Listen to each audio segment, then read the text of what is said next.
Students, आज का हमारा टॉपिक होगा कि औद्योगिक क्रांति के दौरान जो इन्वेंटर थे वो कौन थे और कैसे उनकी बायोग्राफी रही है। और दूसरा जो टॉपिक होगा वो होगा effects of the industrial revolution, यानी औद्योगिक क्रांति के प्रभाव और उन प्रभावों में सोशल इफ़ेक्ट्स और इकोनॉमिक इफ़ेक्ट्स क्या हुए, ये हमारा टॉपिक होगा। तो आइए पहले देखते हैं कि हु वाज इन्वेंटर। तो यह पता लगाना अवश्य ही रुचिकर होगा कि वे लोग कौन थे जिनके प्रयत्नों से ये परिवर्तन हुए। और उनमें से कुछ लोग तो हालांकि प्रशिक्षित वैज्ञानिक थे और भौतिक और रसायन जैसे बुनियादी विज्ञानों की शिक्षा 19वीं सदी के आखिरी दशकों तक ही सीमित थी। यानी ये लोग पूरी तरह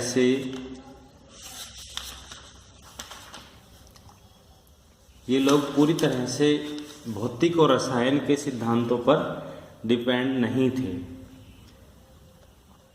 कुछ लोग तो प्रशिक्षित वैज्ञानिक थे।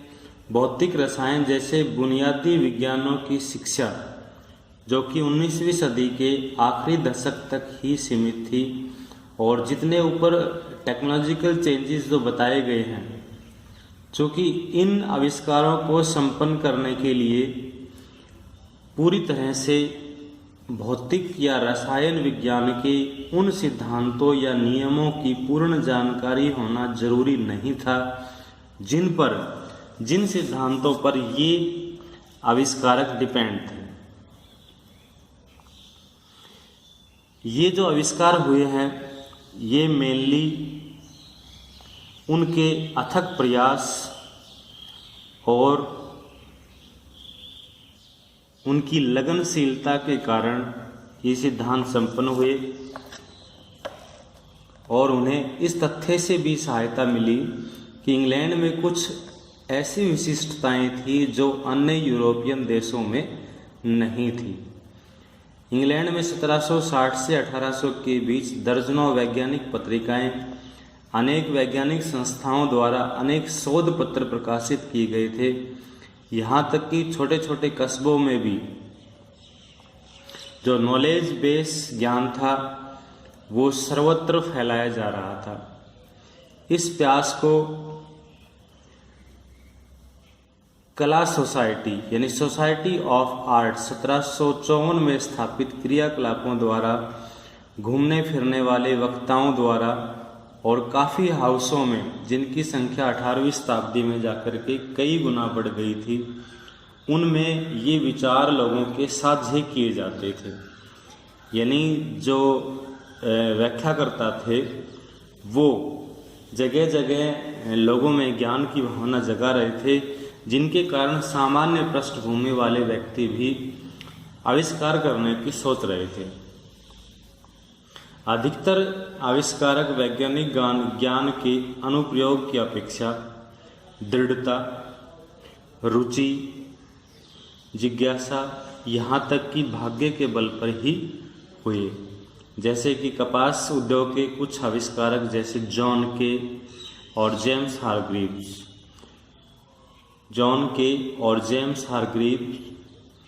बुनाई और बढ़ाईगिरी से परिचित थे, किंतु रिचर्ड आर्कराइट यानी जेम्स हारग्रीव्स ने जो मशीन बनाई है स्पिनिंग जेनी, और जॉन के ने जो मशीन बनाई थी, ये तो बुनाई और बढ़ाईगिरी से परिचित थे। लेकिन रिचर्ड आर्कराइट जो एक नाई और बालों की विग बनाने वाला था, एडमंड कार्टराइट जो कि बालों की विग बनाने वाला था, उसने जो एक्सपेरिमेंट किया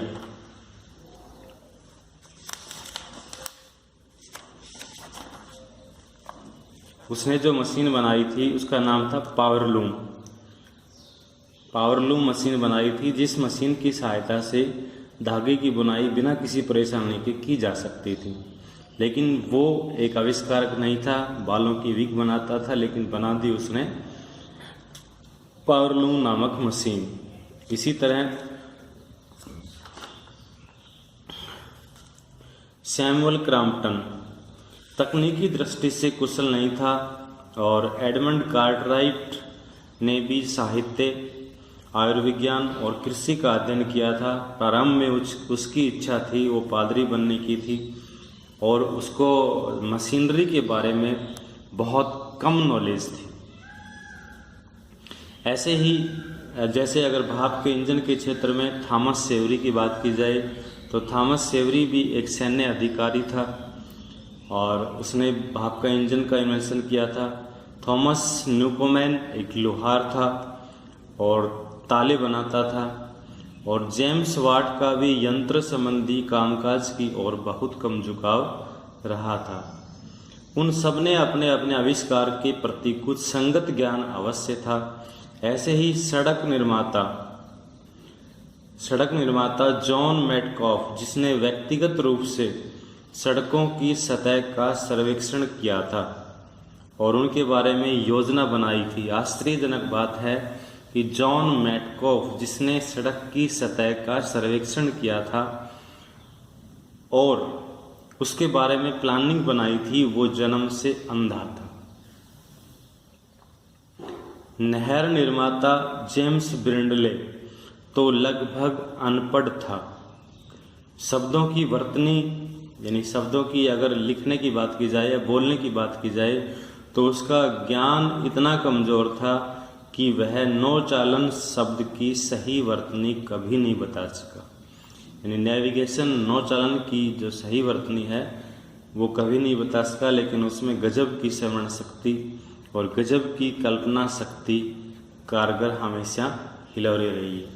यानी एक्सपेरिमेंट जितने हुए उनकी पृष्ठभूमि न तो फिजिक्स से जुड़ी थी न केमिस्ट्री से जुड़ी थी।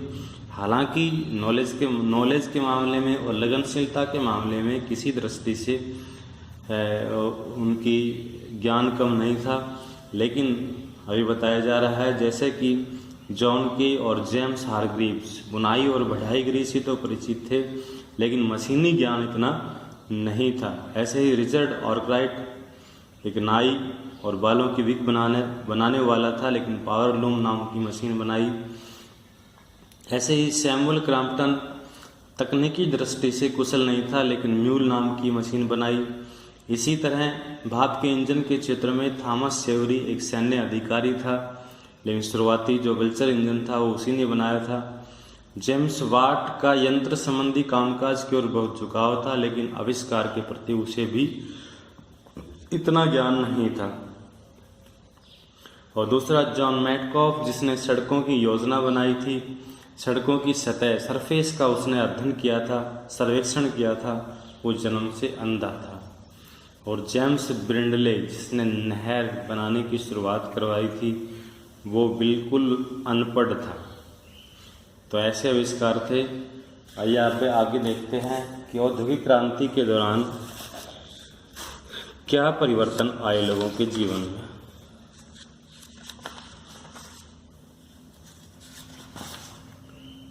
तो औद्योगिक क्रांति विश्व की एक महत्वपूर्ण घटना थी और इस क्रांति के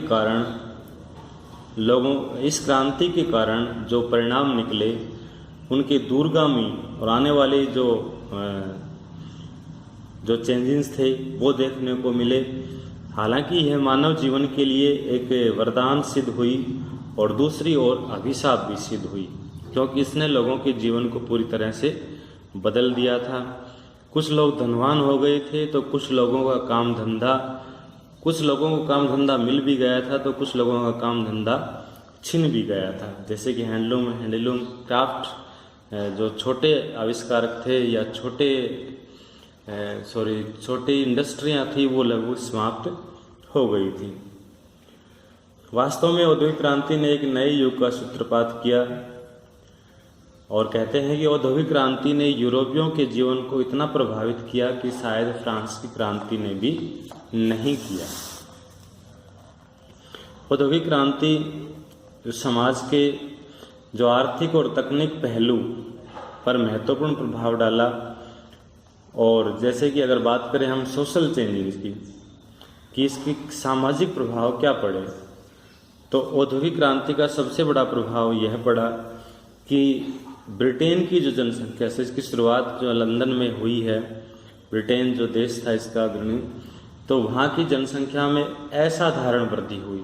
सबसे बड़ा दूरगामी प्रभाव ये हुआ कि 1871 में वहाँ की जनसंख्या 2.5 करोड़ थी और 1901 में बढ़ करके यह जनसंख्या 4 करोड़ हो गई। यानी 30 साल में यह जनसंख्या बढ़ करके 4 करोड़ हो गई। इसका कारण यह था कि अनेक वैज्ञानिक खोजों के कारण मृत्यु दर में काफ़ी कमी आ गई थी। दूसरा कारण, औद्योगिक क्रांति के कारण पारिवारिक जीवन छिन्न भिन्न हो गया। लोग रोजगार की तलाश में गांवों को छोड़कर शहरों में जाने लगे और यहाँ परिवार के जिस सदस्य को जिस कारखाने में नौकरी मिलती वो वहीं काम करने लग जाता और वहीं रहने लग जाता। इससे परिवार का विभिन्न सदस्यों पर नियंत्रण लगभग समाप्त हो गया और इससे समाज में अनेक कुरीतियाँ और अपराधों को प्रोत्साहन मिला। तीसरा कारण, औद्योगिक क्रांति के कारण Lancashire, Manchester, Birmingham, Liverpool, Leeds जैसे शहर अस्तित्व में आए और इन शहरों की जनसंख्या भी तेज गति से बढ़ी। जनसंख्या बढ़ने के कारण वहाँ सफाई व्यवस्था, स्वच्छ पेयजल व्यवस्था, ट्रांसपोर्टेशन, एजुकेशन आदि की समस्याएं उत्पन्न हो गई। इसी कारण कारखानों के आसपास मजदूरों के बस जाने से वहाँ गंदी बस्तियों की स्थापना हुई। औद्योगिक क्रांति के कारण मशीनों का प्रचलन बढ़ गया और मजदूरों को कम वेतन पर कार्य करने के लिए विवश होना पड़ा।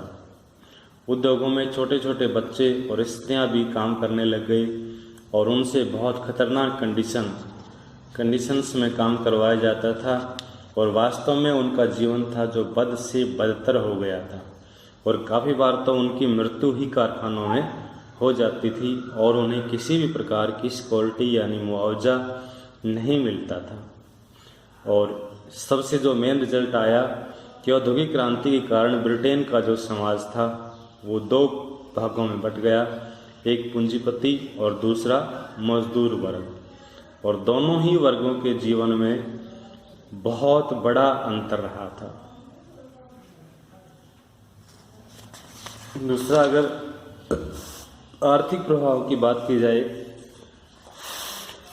तो वेतनभोगी मजदूरों की कंडीशन ये हो गई थी कि औसत अवधि में रहने वाले अन्य किसी सामाजिक समूह के जीवन काल में बदलाव आ गया था। क्या बदलाव आया कि औद्योगिक क्रांति के कारण बड़ी मात्रा में वस्तुओं का उत्पादन मशीनों द्वारा किया जाने लगा। अतः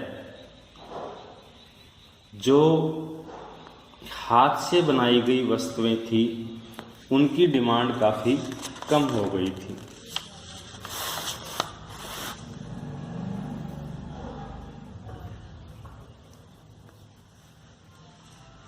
दूसरा, इससे लोगों के जीवन स्तर में पहले की अपेक्षा काफ़ी सुधार हुआ, लेकिन जो लघु उद्योग नष्ट हुए थे उनके कारण लोग अधिक संख्या में बहुत ज़्यादा बेरोजगार हुए। दूसरा एक अलग ये हुआ कि औद्योगिक क्रांति ने ही कृषि क्रांति की पृष्ठभूमि को लगभग तैयार किया था। औद्योगिक क्रांति ने ही कृषि क्रांति की पृष्ठभूमि को तैयार किया था, क्योंकि उसके अंदर भी जो कृषि क्रांति में एक्सपेरिमेंट हुए थे, जैसे कि रॉबर्ट वेस्टनर का root crop system, Thomas Coke का खाद बनाने का ढंग और आर्थर यंग के कृषि सुधार कार्यक्रम जो उन्होंने चलाए थे, वो भी एक औद्योगिक क्रांति के ही कारण ही संभव हुए थे। तो कृषि क्रांति के कारण भी लोगों का जीवन स्तर तो सुधरा, लेकिन पूंजीपति वर्ग का जीवन सुधरा। उत्पादन में वृद्धि के कारण घरेलू और विदेशी व्यापार को प्रोत्साहन मिला और इससे लोग समृद्धशाली भी हुए। लेकिन बैड रिजल्ट ये था कि जो औरतें, बच्चे और इनके लिए जो कंडीशंस कारखानों में अवेलेबल हो रही थी वो बहुत बद से बदतर थी। औद्योगिक क्रांति के कारण यातायात के साधनों में अद्वितीय विकास हुआ। संपूर्ण ब्रिटेन की अगर बात की जाए तो सड़कें, पुलें, नहर और रेलों का लार्ज स्केल पर निर्माण कार्य किया गया और इससे एक स्थान पे दूसरे स्थान पर जाने में लोगों की समस्याएं खत्म हो गई। और औद्योगिक क्रांति के कारण ही ब्रिटेन को अपने कारखानों के लिए कच्चा माल को तैयार करने के लिए मंडियों की आवश्यकता हुई और जिसके कारण उसने साम्राज्यवाद की नीति अपनाई। साम्राज्यवाद की नीति अपनाई यानी उस माल को खपाने और उस माल के लिए मंडियां ढूंढने के लिए उसे कॉलोनियल यानी अपने उपनिवेशों की जरूरत पड़ी और जिसका रिजल्ट भारत जैसा देश को भुगतना पड़ा। भारत में उन्होंने अपनी मंडियां बनाई और उस मंडियों का रिजल्ट देश को गुलामी के रूप में भुगतना पड़ा। यानी उन्होंने जगह जगह अपनी बस्तियां बनाई शुरुआती दौर में और धीरे धीरे अपनी समृद्धता, अपने जो आविष्कार थे और रसद सामग्री, गोला बारूद के कारण इन देशों के अधिकार करना शुरू कर दिया। औद्योगिक क्रांति के कारण ही पूंजीवाद और बैंक प्रणाली को जन्म हुआ। औद्योगिक क्रांति ने ही ब्रिटेन के राजनीतिक जीवन को एक नई दिशा दी थी और इसके कारण ही ब्रिटेन एक शक्तिशाली देश बन गया। इस कारण वह फ्रांस और नेपोलियन के साथ दीर्घकालीन युद्ध करने में भी सक्षम हुआ। नेपोलियन के पतन में ब्रिटेन की प्रमुख भूमिका रही थी।